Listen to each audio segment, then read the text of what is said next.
예, 반갑습니다. 시작하겠습니다. 오늘은 빨리빨리 하는 게 미덕인 것 같아요. 53분인데 제가 15분 하도록 노력을 해보겠습니다.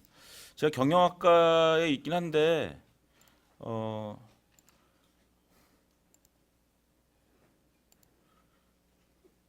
예, 저는 경영학과에 있고요. 소셜네트워크 과학과라는 게 우리 학교에 있어서 그쪽도 학과장을 좀 했었고요.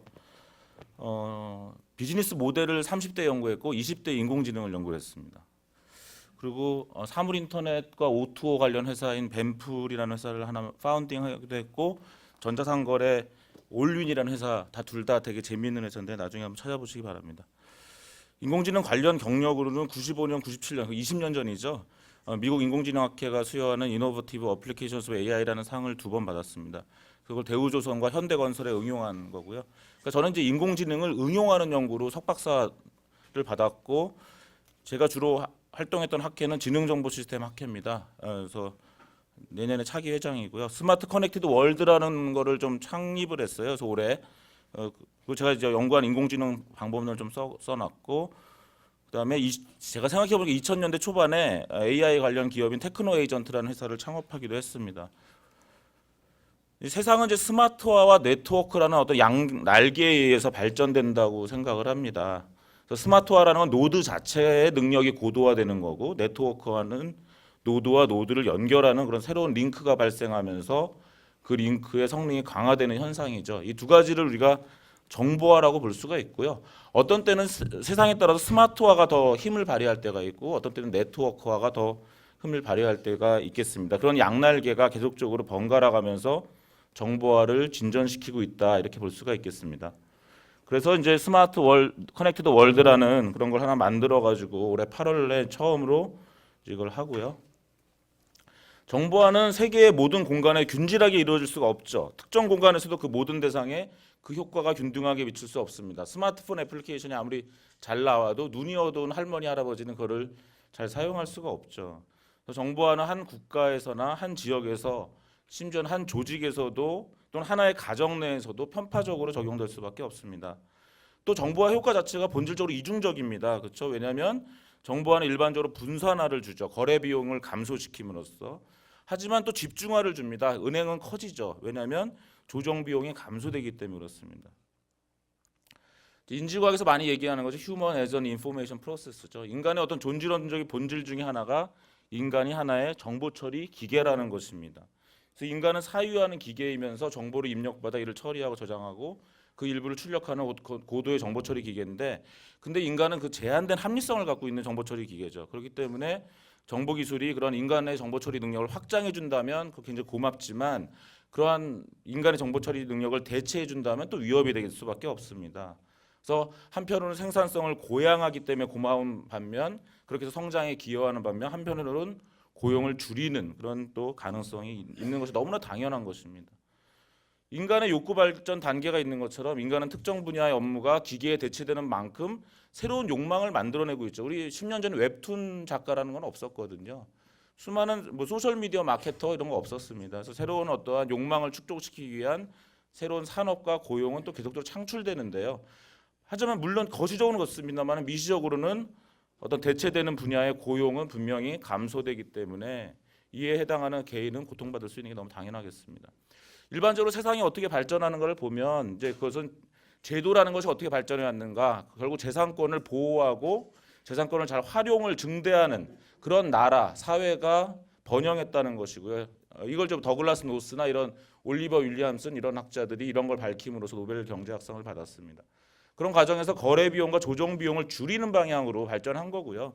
우리 인터넷, O2O 이런 것들이 다 이메일, 전자상거래, 모바일 메신저, 파일 공유 이런 것 다 이런 재산권을 보호하고 활용을 증대하는 방향으로 발전한 과정에 있습니다. 좀 요즘 얘기하는 O2O, 우버 같은 거죠. 우버라이제이션, 자동차를 서로 공유하고 에어비앤 같이 집을 공유하고 이런 것들이 다 재산권의 활용을 강화하고 거래 비용을 줄이는 것이지만 한편은 노동의 유연성을 높이죠. 요즘 자가용 운전사들이 직업을 위협받고 있다고 하죠. 보통 월급 3,400만 원, 500만 원 받던 분들인데 대리기사를 씁니다. 회장님들이. 그럼 한 달에 150만 원이면 대리기사로 충분히 가능하다는 것이죠. 그래서 재산권의 활용을 강화하는 방향으로 발전하지만 반대로는 노동의 유연성을 높이는 방향으로 작용하고 있다라는 것입니다.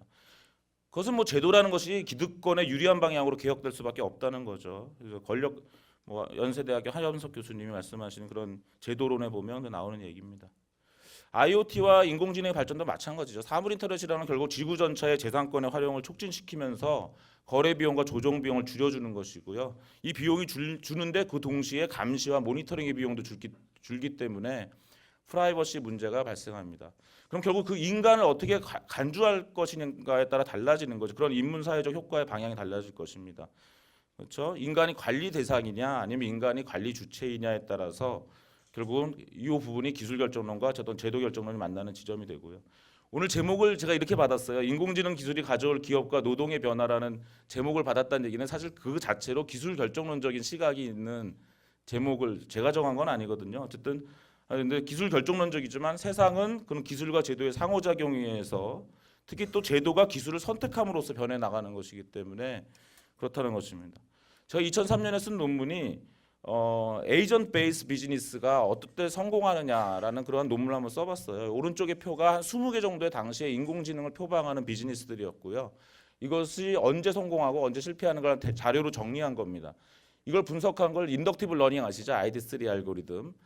그걸로 분석을 해가지고 만들었더니 이런 룰이 나옵니다. 한 5가지의 룰이 나오는데 여기서 가장 중요한 변수가 비즈니스 릴레이션십이 나왔어요. 결국은 어떤 인공지능 비즈니스도 비즈니스 릴레이션십이 기존의 비즈니스와 좋아야 윈윈, 쉽게 얘기하면 윈윈 관계를 줘야 성공한다라는 것이죠. 그래서 어떤 로봇이 뭐 세상을 뭐 어떻게 한다 이런 거는 사실 이 경영학적 관점에서는 비즈니스가 안 된다라는 것이죠.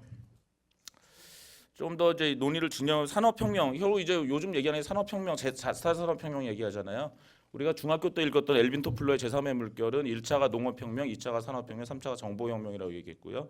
2011년에 제레미 리프킨은 3차 산업혁명이라는 책을 쓰면서 1차는 인쇄 증기 기관에 의한 혁명, 2차는 대량 생산, 그러니까 전기, 전화, 석유, 3차는 주로 분산 생산, 그러니까 인터넷에 의한 정보의 분산, 재생에너지에 의한 에너지의 분산, 그 다음에 3D 프린팅 같은 분산 생산 이런 거를 얘기했습니다. 근데 올해 이제 세계 경제 포럼이 4차 산업혁명을 얘기했죠. 그것이 여기 오른쪽에 있는 것입니다.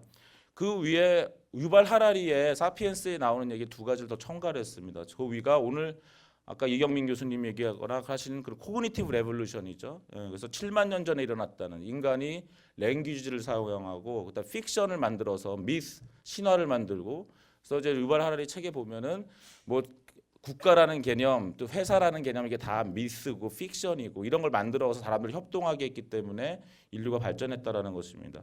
1000년 전에 농업혁명이 일어났는데 유발 하라리는 이것을 굉장히 불행한 혁명이라고 얘기하죠. 그 전에 인간이 굉장히 건강했고 그랬는데 이제 농업혁명이 일어나면서 인간은 정착했고 더 많은 일을 하게 됐고 그 다음에 더 건강도 나빠졌다고 하고 있습니다. 그 다음에 4차 이제 산업혁명이 나오죠. 그래서 기계화 혁명이 있고요. 1760년. 여기는 이제 유발 하라리 얘기가 아니고 이 왼쪽에 있는 세계경제포럼에 이번에 나온 The Fourth Industrial Revolution이라는 책에 나오는 것입니다. 그래서 첫 번째 기계화입니다. 결국 근육의 확장이라고 보실 수 있고요. 그 전에는 어떤 인간과 애니멀에 의한 근육으로만 생산을 했다면 그것이 기계, 증기기관이나 이런 것에 의해서 인간의 근육이 기계로 확장됐다. 두 번째는 전기화입니다. 이것은 에너지가 네트워크를 타고 이동한다라고 우리가 볼 수가 있고요. 세 번째는 정보의 네트워크입니다. 네트워크를 타고 정보가 이동하는 것이다.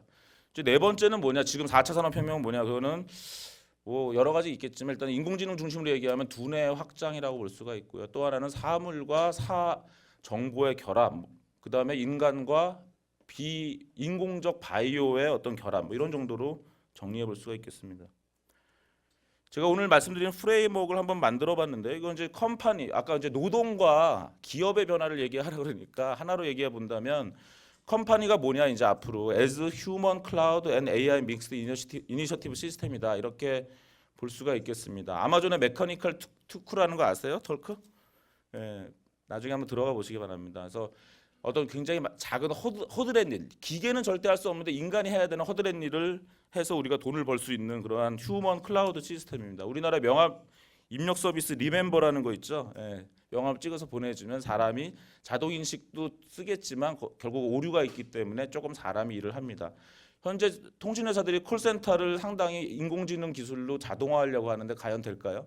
이제 현재 콜센터는 결국 휴먼 클라우드 시스템인데 거기다가 인공지능이 들어가려고 하는 거고요. 우버도 O2O로 이제 드라이버들의 휴먼 클라우드를 만들었잖아요. 그걸로 엄청난 돈을 벌어서 지금 50조짜리 회사가 됐는데 거기다가 이제 카네기 멜론에 있는 셀프 드라이빙 연구소를 거의 다 그냥 쓸고 갔죠. 그래가지고 지금 이제 셀프 드라이빙 연구를 하고 있습니다. 결국 휴먼 클라우드 플러스 인공지능이 결합되는 것이고요. 페이스북 M 같은 경우 뭡니까? 내가 어떠한 페이스북 M과 메신저 토크를 하는데 걔가 사람인지 컴퓨터인지 알 수 없게 하겠다는 거. 실제로 뭐냐면 그건 튜링 테스트 얘기가 아니라요. 거기서 사람이 일하고 있는 겁니다. 근데 때로는 컴퓨터가 일한다라는 것이에요. 이제 그런 식으로 해서 사람과의 대화를 학습하겠다는 건데 역시 이것도 휴먼 클라우드 플러스 AI고요. 그다음에 무인 자동차 연구하는 분들 중에서 이제 트럭 플래투닝이라는 걸 연구하는데 그건 뭐냐면 맨 앞에 있는 트럭은 사람이 운전하고 뒤에 있는 것들은 다 M2M에 의해서 드라이버리스 카로 간다라는 것입니다. 이것도 역시 휴먼 플러스 AI 믹스드 이니셔티브 시스템이고요. 셀프 드라이빙 카와 드라이버리스 카를 우리가 구분한다면 셀프 드라이빙 카는 사람과 그다음에 어떠한 셀프 드라이빙 기술이 결합된다면 앞으로 정말 드라이버리스 카가 될까요? 저는 어렵다고 보는 사람 중에 한 명인데요. 하여튼 그렇습니다. 오늘 로봇 얘기가 많이 나왔는데 저는 사실 로봇은 별로다 이렇게 얘기를 많이 했어요. 로봇은 하나님이 형체가 있다면 두려울까요? 하나님이 여기 있고 딴 데 없다면, 그죠? 결국 하나님이 두려운 이유는 아까 뭐 나왔지만 옴니포텐스, 옴니사이언스, 유비퀴티 또는 버추얼리티 이런 거라죠. 결국 물리적 로봇은 편재성 자체가 없기 때문에 그리 위협적이지가 않습니다. 물리적 로봇의 힘이나 대체 효과는 로컬하다는 것이죠. 그렇기 때문에 영향이 미미하거나 결국 필요 없는 구조로 대체되어 갈 것입니다. 그래서 로봇에 의한 자동화는 오래 지속되지 않고 그 단계를 띄면서 바로 버추얼화하고 네트워크화하는 성질을 가질 수밖에 없을 것이라고 저는 보고 있고요. 그래서 물리적 로봇을 볼 것이 아니라 오늘 인바디먼트 얘기 많이 하셨지만 은근히 사회 전반에 흘러 들어가는 정보화나 네트워크화나 지능화에 주목해야 된다라는 것입니다. 그래서 로봇이 무서운 것이 아니고 은근한 지능이 무서운 것이고 뭐 아담 스미스가 얘기하는 보이지 않는 손의 지배라든가 결국 로봇이 지배하는 것이 아니라 보이지 않는 지능, 네트워크화된 지능이 은근히 사회를 통제하고 최적화한다라는 것입니다. 근데 그 지능은 인공지능이 얘기하는 휴먼라이크한 지능이 아니에요. 인격화된 지능이 아니라 레셔널 인텔리전스가 됩니다. 그래서 인간의 지적 특성과는 상관없는 그런 지성의 지배가 우리도 모르게 스며들고 있는 것이다. 그래서 자꾸 눈에 보이는 로봇을 이야기하면은 더 중요한 더 무서운 힘을 놓치게 된다 이렇게 생각하고 있습니다. 제가 2002년에 이렇게 순진한 제목의 글을 쓰기도 했어요. 인간과 로봇 간의 새로운 사회 질서. 지금 생각하면 되게 창피합니다. 요즘 이런 얘기를 많이 하시죠. 저 밑에 아까 좀 전에 발표하신 분도 이런 뭐 윤리 기준이 필요하다 해서 지금 여기 보면 앨런 머스크가 돈을 많이 내가지고 좀 인텔리전스 ORG 만들고 해서 미국의 인공지능 학자들은 지금 막 입이 찢어져 있죠. 펀딩이 너무 많아서. 근데 저는 이 로봇이라는 개념 자체가 봉건적 사고의 유물이잖아요. 하인과 어떤 주인이라는 개념이기 때문에 저는 로봇이라는 이름이 계속 남아 있고 내가 누구한테 뭔가 시킬 수 있다라는 개념이 남아 있는 이상은 로봇은 실패할 거라고 저는 봅니다. 그래서 저는 로봇은 MMM이 돼야 된다. 멀티퍼포스 모바일 모신으로 재탄생해야 된다 이렇게 보고 있는 상황입니다.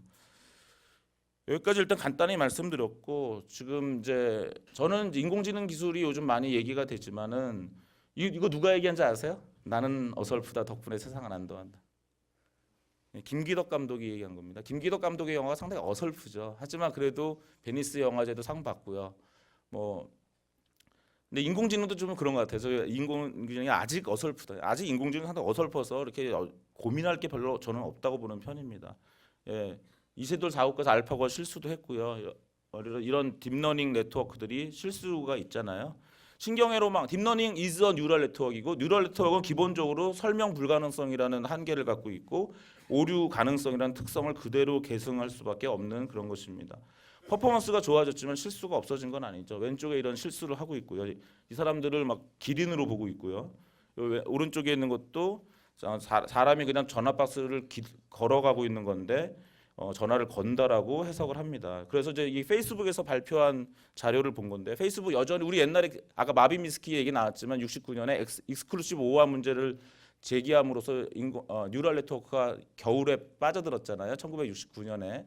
하지만 그 아티피셜 태스크, 엑스클루시브 OR라는 아티피셜 태스크가 뉴럴 네트워크를 다시 부활시킨 또 원동력이 된 것처럼 여전히 페이스북은 그러한 아티피셜 태스크를 더 많이 만들어서 아직 갈 길이 멀다라고 얘기를 하고 있습니다. 바이두의 인공지능 책임자, 셀프 드라이빙 카 책임자의 앤드루 응도 최근에 이런 식으로 항복 선언 같은 걸 했어요. 셀프 드라이빙 카들이 제대로 되려면은 사물 인터넷 체계로 바뀌어야 된다. 아까 말씀드린 트럭 플래트닝 같은 얘기들입니다. 이번에 우버에서 8월달에 저희 스마트 커넥티드 월드에 와서 발표를 하고요. 또 특이점 주장을 많이 하죠. 뭐 2030년, 40년 되면 뭐 인류가 어떻게 된다. 예, 저는 사이버 종교의 종말론과 너무 똑같다. 저 어렸을 때 엄마가 휴거 된다 그래가지고 순복음교회에서 열심히 교회 다니고 또 충정로에는 어떤 교회에서는 고모가 거기 또 휴거 된다 그래가지고 거기 열심히 다녔었습니다. 그런 일은 일어나지 않더라고요. 레이 커즈와일은 뭐 확신범이니까 그렇다 치더라도 유발 하랄이라든가 우리 김대식 교수님 같은 분, 그다음에 닉 보스트롬 이런 분들이 다 AI 응용을 제대로 안 해본 사람들이 이제 이야기를 하고 있는 그런 상황입니다. 하도 답답해서 제가 이 토비 왈시라는 분을 지난 2월에 트리플 AI 컨퍼런스 만나가지고 이분을 한국에 이번에 초청해가지고 이분이 스피치를 8월달에 합니다. 앨런 머스크, 스티븐 호킹, 스티브 워즈니악, 닉 보스트롬 다 뭐 난리를 쳤죠. 그래서 이런 걸 제가 얘기하면 안 믿으시겠지만 딥마인드의 CEO는 핫사비스도 똑같은 생각을 갖고 있어요. 스티븐 호킹한테 한마디 했죠. 저는 인터스텔라 봤지만 흑체 복사에 대해서 얘기하지 않는다는 거예요. 스티븐 호킹 인공지능을 뭘 합니까? 그 사람이 뭐 저는 스티븐 호킹이 진짜 좋은 물리학자인지 다시 의심하기 시작했어요. 인공지능에 대해서 그렇게 함부로 얘기할 수 있는 사람이 자기 물리학에 대해서도 그렇게 신시할지는 잘 모르겠습니다. 앨런 머스크나 워즈니악도 마찬가지로 핫사비스가 비판하고 있고요. 그 뭐 옥스포드 철학과 교수라니까 대단해 보이죠. 닉 보스트롬. 근데 사실은 제가 지난 2월달에 스피치를 들었는데 벌벌 떨고 있더라고요. 이 앤드루 응도 상당히 비판하고 있고요. 제가 이 책을 다 구해서 읽어본 사람입니다. 읽지 마세요.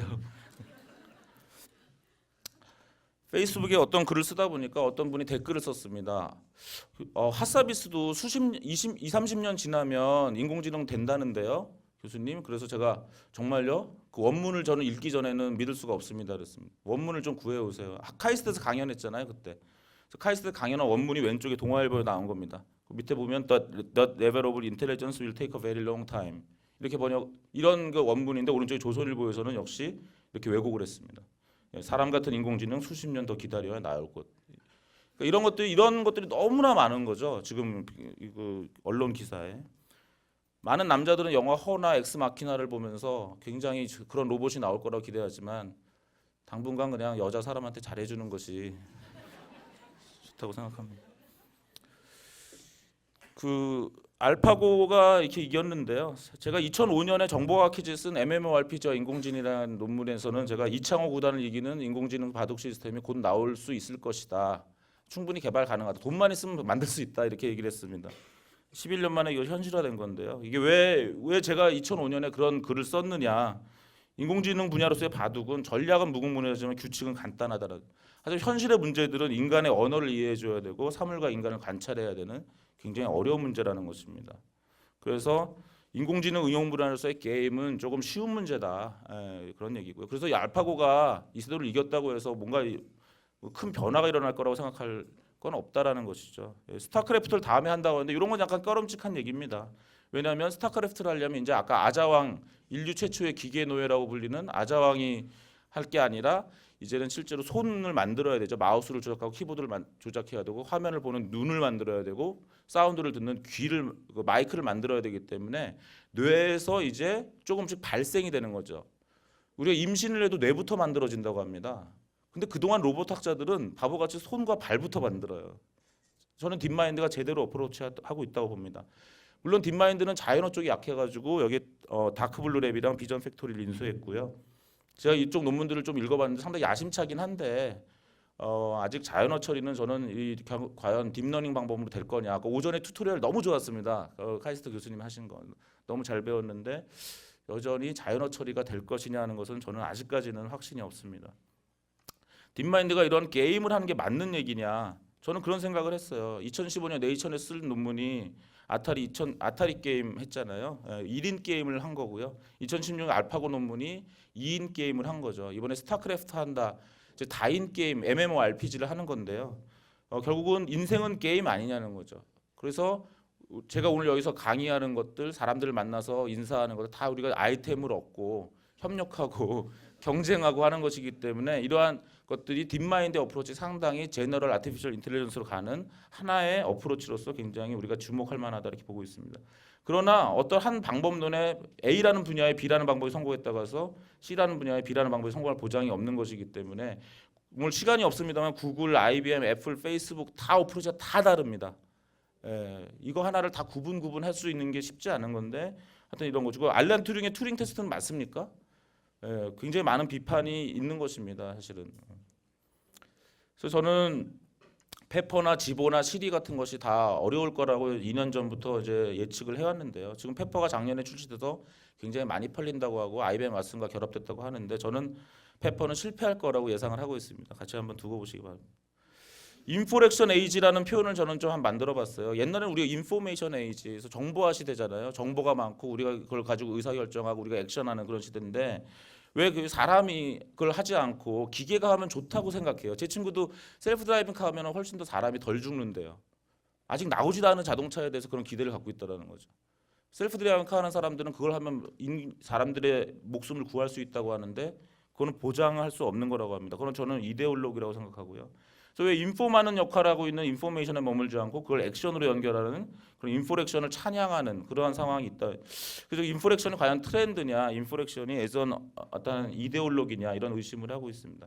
또 하나 많은 사람들은 처음에 어떤 미디어가 나오면 굉장히 두려워하죠. 사진이 처음 나왔을 때 사진을 잘 찍지 않았다고 합니다. 왜? 똑같은 개체가 바로 나오기 때문에 굉장히 무섭죠. 나의 영혼이 빠진다고 생각했고 저도 애플 2를 처음 중학교 2학년 때 처음 봤는데 정말 이 안에 사람이 들어있다고 정말 믿었습니다. 결국은 우리가 지금 알파고나 어떤 인공지능 시스템도 자꾸 거기다 그 메커니즘을 모르기 때문에 그걸 아까 의인화하고 어떤 그 생각하죠. 하지만 뭐 미디어 이론에서 얘기하는 것은 결국은 그 알파고는 사실 핫서비스가 바둑을 못 뒀기 때문에 잘 만들어가지고 자기를 확장시켜서 이 한국에 와가지고 이기고 간 거 아니냐.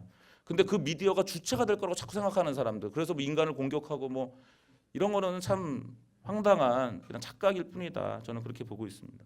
최초의 영화 리뮤에르 형제가 만든 열차의 도착이라는 영화가 처음에 영화관에 상영됐을 때도 다 혼비백산 도망갔다는 거잖아요. 그래서 인공지능 결국은 마샬 맥루한적으로 얘기하면 우리의 능력을 확장시키는 도구인데 문제는 우리냐 그 우리냐 우리를 확장하는 거냐 그것이 어떤 자본을 가진 어떤 너냐 또는 나만 소외되는 어떤 그들이냐 이런 것이 이제 아마 이슈가 되는 그런 것이 아닌가 이렇게 생각을 합니다. 예, 마치겠습니다. 예, 안녕하세요. 충남대학교 유동민입니다. 제가 지금 온 지 한 3시간 됐는데요. 제가 학생 시절에 바둑을 굉장히 좋아했어요. 그래서 알파고 때문에 한 20년 만에 다시 그 바둑에 며칠 빠져가지고 이렇게 지냈는데 그 전부터 가지고 있던 생각이 저런 거였거든요. 뭐 소프트웨어건 뭐 인공지능이건 전 사실 구별을 잘 못하겠지만 알파고를 상대로 인간이라면 도저히 맥락이 없는 숫자를 그런 수를 둔다면 제가 어떻게 반응을 할까? 나 같으면 이제 그렇게 한번 더 보고 싶은데 아마 이제 이세돌이라는 분은 프로 기사고 최고수니까 자존심이 있어서 그렇게 두지는 못할 거고 뭐 그게 굉장히 궁금했고 지금도 약간은 궁금합니다. 그러니까 그 알파고가 볼 때는 전혀 의미가 없는 이제 그런 수인데 그걸 자꾸 모아가면 사람 입장에서는 일종의 뭐 이제 꼼수 같은 게 돼가지고 그 상대를 공격할 수 있는 뭐 그런 건데 왜 이런 말씀을 드리냐 하면 와서 3시간 앉아 있는데 무슨 말인지 하나도 모르겠고 그다음에 그래서 사회학 경영학 쪽으로 넘어오면 조금 알아들을 수 있지 않을까 했더니 뭐 그것도 마찬가지인 것 같고 그다음에 사실은 제가 이 학회의 구조에 대해서 잘 모르고 왔거든요. 아까 어느 분이 말씀하셨는데 그냥 다른 분야의 전문가들이 요새 유행하는 뭐 융합, 통섭 이런 식의 브레인스토밍 같은 걸 하는 거라고 생각을 하고 왔는데 보니까 뭐 각자 다 자기 말씀을 하시는 것 같기도 하고 그래서 사실은 제가 한 페이지 정도 발제문을 준비를 한 게 있습니다. 근데 전달이 잘 안 되는지 지금 찾지는 못하겠는데 저는 가지고 있습니다. 그래서 그냥 제가 준비한 얘기를 천천히 읽도록 하겠습니다. 그래서 마치 그 맥락 없는 그 떡수를 두는 뭐 이런 걸 수도 있는데 뭐 혹시라도 들어보시고 그 생각해 보실 만한 거리가 되거나 이러면 다행이겠습니다. 저는 뭐 경제학자이기 때문에 뭐 저를 비롯해서 최근에 경제학자들이 많이 관심을 가지고 있는 것은 특히 한국 사회에서는 그 소득 분배의 약화거든요. 그러니까 뭐 누구는 돈을 많이 벌고 누구는 돈을 적게 벌고 뭐 이런 거죠. 경제학자 중에서 한 2년 전에 우리나라에도 왔었는데요. 그 토마스 피케티라고 하는 프랑스 경제학자가 21세기 자본이라는 책을 써서 이제 엄청난 베스트셀러가 됐고 그것도 기본적으로 이제 소득 분배에 관한 얘기입니다. 그 다음에 요즘 굉장히 일반화됐지만 뭐 금수저니 흑수저니 뭐 특히 그 젊은 세대들이 많이 얘기하는 이제 이런 문제들이 소득 분배의 그 악화와 관련이 있는데 그 왜 그러면 소득 분배 약화가 특히 이제 1980년대 90년대 이후에 많은 뭐 선진국을 포함한 여러 나라들에서 그 나타나고 있는가를 설명하는 경제학의 이론이라고 한다면 뭐 글로벌라이제이션도 있고요. 세계화가 되니까 예를 들면 뭐 우리나라에서 야구를 대단히 잘하는 선수면 예전에는 그냥 한국 프로야구를 하거나 아니면 심지어는 은행팀에서 은행원 월급을 받으면서 야구를 했지만 이제는 바로 그냥 고등학교만 졸업하고 이론상 메이저리그로 가면 어마어마한 그 돈을 벌 수가 있잖아요. 그러니까 글로벌라이제이션이라는 게 이제 시장도 키우고 그런 기회, 쉽게 말해서 대단한 스킬을 가지고 있는 노동자는 훨씬 더 소득을 벌 수 있는 이제 이런 기회가 많아지는 것이죠. 그 다음에 이게 맞물려 있는 것이 이제 기술 진보가 기술이 어떻게 발전하느냐라고 할 적에 경제학자들이 스킬 베이스드 기술 진보, 숙련 편향적 기술 진보 뭐 이런 말을 쓰는데 기술이 점점 쉽게 말해서 점점 똑똑한 그 인력을 필요로 한다는 거죠. 숙련을 많이 갖추고 있는 똑똑한 인력을 필요로 하는데 그러면 결국 이제 교육이 그 충분히 따라가서 그 숙련을 갖춘 똑똑한 스마트한 인력을 계속 공급을 해야 되는데 이 기술은 굉장히 빠른 속도로 달려가고 교육은 뒤에서 이렇게 뭐 여러 가지 이유로 인해서 뒤쳐져서 따라가기 때문에 이쪽 미숙련 분야에는 공급은 굉장히 많고 수요는 거의 없고 그러니까 이쪽은 임금이 떨어지고 저쪽 앞부분에는 그 수요는 많은데 공급은 적기 때문에 이 보수가 계속 올라가고 이렇게 돼서 숙련 노동과 미숙련 노동의 임금 격차가 확대가 된다. 그래서 우리가 뭐 그런 경우는 거의 없지만 아주 이상적으로 생각하는 사회는 상대적으로 이렇게 정규 분포, 소득 분포가 정규 분포를 이루면 중간층이 아주 두껍고 아주 잘 사는 사람하고 그 소득이 아주 높은 사람과 낮은 사람 얼마 안 되는 분포 이제 이건데 지금 얘기한 이렇게 그 숙련 편향적인 기술 진보가 일어나면 말하자면 뭐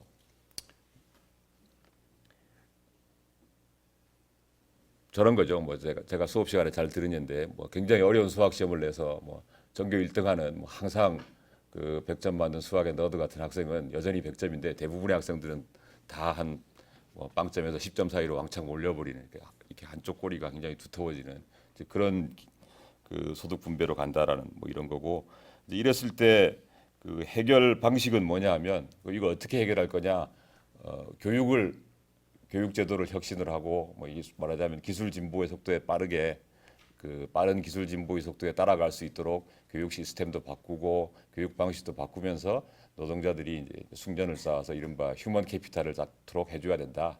그런 것에 방해가 되는 장애물을 많이 없애고 뭐 커리큘럼도 바꾸고 예를 들면 이제 이런 식의 그 표준적인 해결을 제시합니다. 뭐 이게 흔히 얘기하는 교육과 기술의 경주, The Race Between Education and Technology 책 제목이기도 한데 경제학자들이 보통 그 교과서 수준에서 최근의 소득 분배의 악화를 설명할 때 많이 사용하는 이제 그런 이론이 되겠습니다.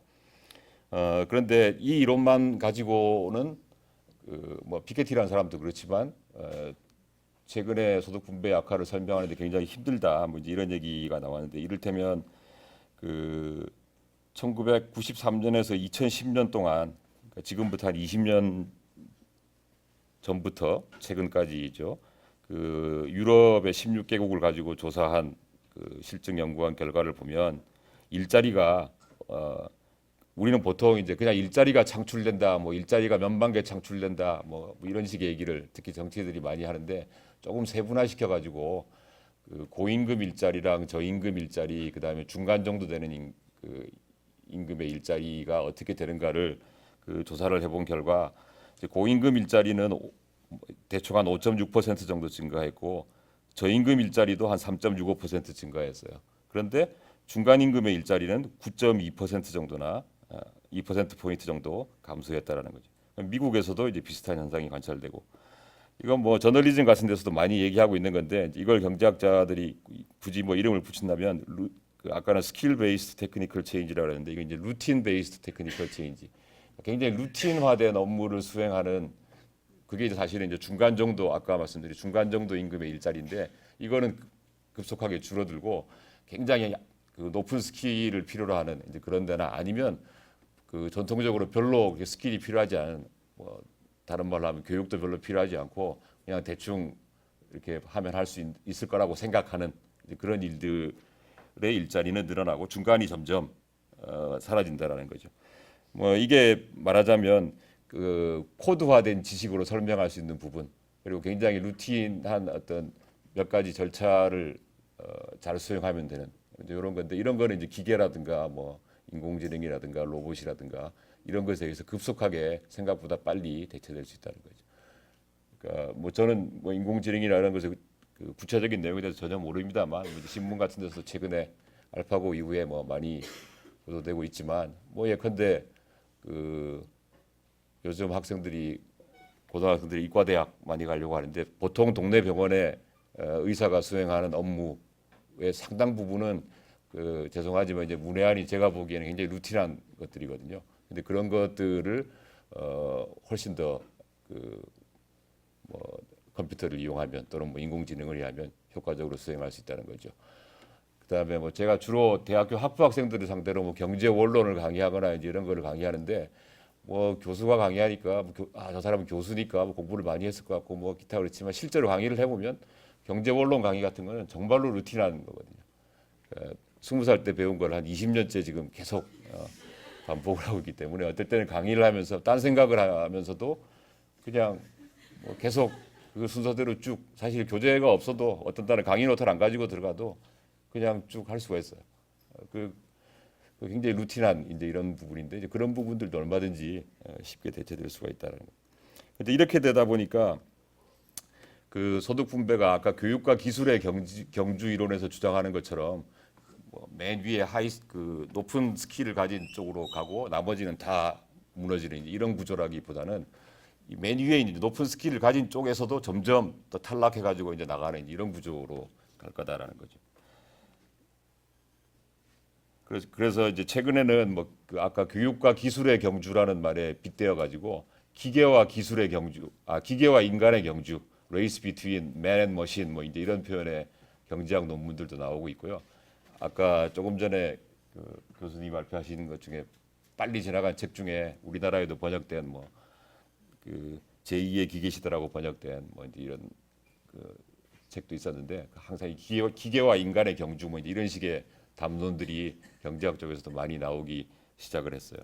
근데 전통적으로 그 19세기부터 그 경제학에서 고전학파라고 부르는 그 고전학파 경제학의 시대부터 이 기계와 인간의 뭐 일종의 대립 관계라고 할까? 쉽게 말해서 이제 기계가 인간의 노동을 자꾸 대체해가는 것 때문에 발생하는 실업이라든가 노동자들의 그 무슨 찰리 채플린 모던 타임즈 같은 영화에 나오는 거죠. 굉장히 단순하고 단순 반복적인 파편화된 이런 일만 태스크만 수행을 하고 기계가 다 하게 되고 그래서 기계의 소유자인 자본가가 권력을 장악하게 되고 노동자들은 항상 저임금과 실업에 노출이 되고 뭐 이런 게 이제 마르크스라든가 마르크스주의자들 이런 사람들이 계속 주장했던 뭐 그런 겁니다. 그런데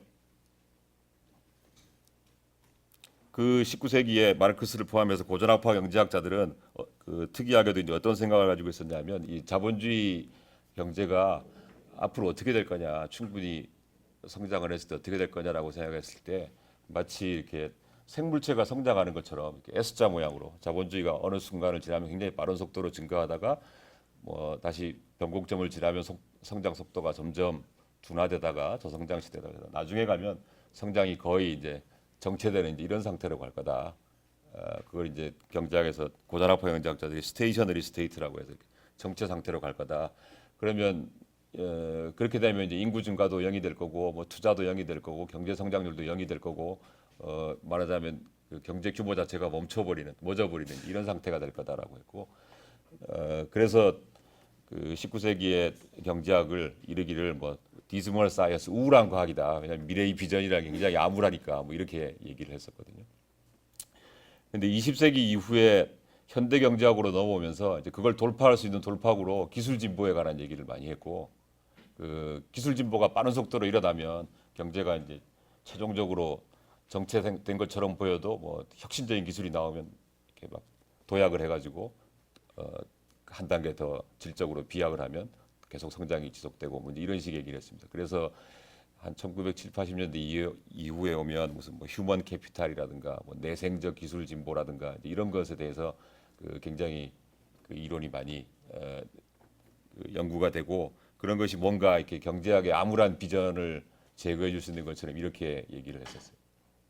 그런데 이제 새로운 문제가 뭐냐하면 아까 피케티 말씀도 드렸습니다만 이제 이렇게 되는 과정에서 소득 분배의 양극화가 굉장히 심하게 나타나기 시작했다라는 것인데, 만약에 글쎄 알파고나 뭐 머신러닝, 딥러닝 이게 제가 뭐 어떻게 평가해야 될지 전문 지식이 전혀 없습니다만, 만약에 우리가 그 전통적으로 굉장히 높은 수준에서 인간이 수행할 수 있는 어떤 인간의 지성만이 수행할 수 있는 이제 그런 업무다라고 생각할 수 있는 부분을 뭐 기계건 로봇이건 인공지능이건 대체할 수 있는 이제 그런 현실적인 가능성을 일단을 보여준 거라고 생각이 되고, 그렇게 되면 우리가 지금 얘기한 아주 최상위 소득계층에 있는 엄청난 고승전을 갖춘 이제 이런 노동들도 상당수가 말하자면 기계와 인간의 경주에서 기계한테 패퇴해가지고 이렇게 밑으로 몰락해가는 이런 구조가 될 수 있을 것이다라는 거죠.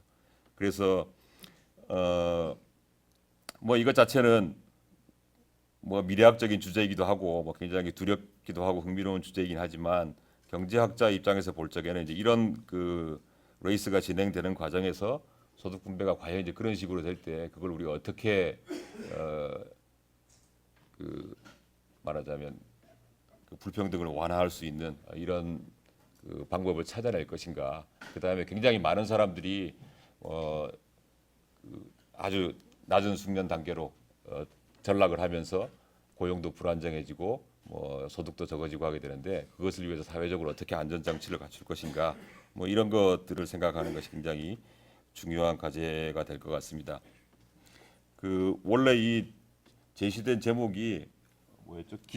기업과 노동의 인공지능에 따른 뭐 기업 조직과 노동의 변화 이런 거였잖아요. 그래서 그런 거를 조금 얘기해야 될 것 같아서 생각을 했었는데 뭐 한두 마디만 덧붙이겠습니다. 그 소득 분배가 극단적으로 양극화되는 것과 관련해서 경제학에서 이제 그뭐 슈퍼스타 이론 이런 걸 얘기를 하는 경우가 있습니다. 소득 분배가 왜 극단적으로 양극화되느냐? 이를테면 저런 거잖아요. 뭐 제가 한 30년 전쯤에 사교육을 받으러 학원 같은 데를 다니면 그때도 굉장히 유명한 강사들이 있어요. 뭐 노량진 뭐 이런 데 가면 아침에 줄 서 가지고 표 받아서 하고 뭐 그러면 진짜 인기 있는 분들은 막 500명씩 데려다 놓고 강의를 하고 이렇게 했는데, 이제 그런 분들이 굉장히 많이 있었단 말이에요. 근데 지금은 우리 애들이 공부하는 걸 보니까 각 과목별로 뭐 일타 강사 뭐 이런 사람이 한둘이 있어가지고 이제 그분 안 되면은 인터넷 강의라도 들으면 되니까 그 사람한테 소득이 막 집중되는 이런 구조가 되겠습니다. 보통 이제 경제학에서 슈퍼스타 이론이라고 하는 건 이제 그런 현상이 아까 말씀드린 뭐 교육과 기술의 경주라든가 이런 것 때문에 모든 분야에 많은 분야에 일반화된다라는 얘기거든요. 그래서 1등과 10등의 차이 또는 1등과 2등의 차이가 거기서 거기가 아니라 굉장히 커지게 된다라는 거죠. 뭐 이를테면 근데 이 인간 사회에서 뭐 제 입장에서 볼 때 이제 1등과 10등의 차이가 커지는 데는 이유가 두 가지가 있는데, 하나는 실제로 수행하는 그 일이 굉장히 큰 숙련의 차이. 뭐 이를테면 뭐 아인슈타인이 뭐 지금 서울대 물리학과에 들어왔다면 뭐 그 1등하고 나머지 2등의 차이는 어마어마하게 뭐 클 거라고 생각을 해보고, 실제로 수행하는 능력의 차이가 큰 거고, 그 다음에 그것에 대해서 경제학적으로 주어지는 보상의 차이가 굉장히 커지는 이런 거죠. 그러니까 실제로 뭔가를 많이 알고 뭔가를 굉장히 잘하기 때문에 되는 이제 그런 차이가 있고 또 한 가지의 차이는 이제 역시 인간관계이기 때문에 권력의 문제입니다. 1등 하는 사람이 2등 하는 사람보다 뭘 특별히 잘하거나 이런 건 아닌데 권력을 가지고 있기 때문에 이를테면 뭐 대통령이 막 말 같지 않은 소리를 막 해도 그 바로 2인자인 총리가 막 고개 푹 숙이고 수첩에다가 막 받아 적고 있거든요. 이제 그런 거는 그 둘이 어떤 지식의 차이, 정보의 차이 못지않게 권력의 차이가 작동하기 때문에 이제 그런 거. 그래서 제가 생각하기에는 이제 기업 조직이라고 했을 적에도 이제 그런 거거든요. 예컨대 기업 조직이 전통적인 기업 조직은 맨 위에 그 뭐 회장, 그다음에 전무, 상무 이렇게 하면서 점점 밑으로 피라미드형으로 그 사람의 숫자가 늘어나고 가지고 있는 정보나 권한은 위로 갈수록 착 집중되는 이제 이런 구조잖아요. 근데 최근에 뭐 최근도 아니고 정보화 시대 이런 걸 얘기하면서 이제 기업의 조직은 그런 조직이 아니라 뭐 네트워크형, 뭐 수평적 뭐 이런 조직으로 바뀔 거다. 경제학에서도 그런 얘기들을 굉장히 많이 했었는데 만약에 지금 지금 말씀드리고 있는 맥락에서 뭔가 최상위에서 수행하고 있던 스킬조차도 기계나 인공지능이 대신하게 돼가지고 99%가 다 이렇게 밑으로 가게 된다면 그 집중되는 나머지 1%에게 그 숙련이 그 집중이 되면서 전체적인 양극화도 커지지만 권력이라고 하는 것도 결국에는 그걸 누가 가지고 있느냐 이제 여기에 에서 좌우될 것이다라는 거죠. 그래서 보통 이제 우리 경제학자들이 그 우리나라의 뭐 재벌 체제의 문제점 같은 걸 얘기할 적에 이 재벌 오너나 그 오너 가족에게 모든 권력이 집중되어 있어가지고 이게 뭐 권력이 분산이 안 되고 견제가 안 되고 이런 얘기를 많이 하는데 그와 유사한 그 현상이 생길 수 있다라는 것이죠. 그래서 요컨대 그 뭐 인공지능이고 뭐건 그게 엄청난 그 최상위의 숙련에 해당하는 일을 할 수 있기 때문에 생기는 문제도 있고 그 다음에 그것을 예를 들면 뭐그 소유자가 있을 거 아니에요. 뭐 구글이 알파고를 가지고 있다든가 누군가가 그걸 소유하고 있기 때문에 가질 수 있는 권력의 차이 이런 게 문제가 될 수 있다라는 것입니다.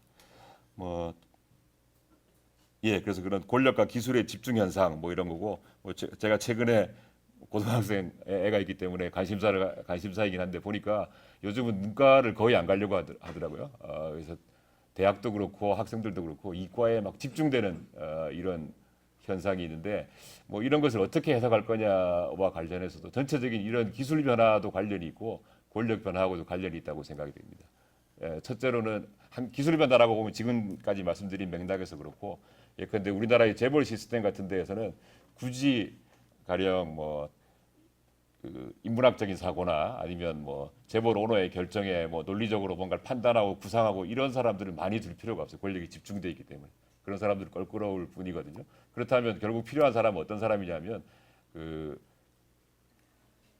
실제 어떤 뭐 그 업무에서 우리가 흔히 얘기하는 뭐 공학적 지식이라든가 이과적인 지식을 어느 정도를 가지고 그걸 권력을 가진 자가 명령을 내리면 바로 수행할 수 있는 요 정도의 이제 사람이 딱 필요하다라는 것이죠. 그런데 이게 교육과 기술의 경주 이론을 생각하는 사람 것처럼 그냥 이런 사람들은 그 교육을 잘 받아서 기술에 빨리 따라갔기 때문에 뭐 고소득자가 되고 그렇지 못한 사람은 저소득자가 되고 이런 구조가 아니라 이 사람들조차도 전체적으로 굉장히 중요한 구상이나 뭐 그 최상위에 해당하는 일은 뭐 기계나 인공지능이 해버리고 이 사람들 전체도 그 하위 숙련으로 내려가 버리는 이런 그 위험이 있는 게 아닌가 뭐 그런 생각을 해봤습니다. 예, 그 정도로 어떻게.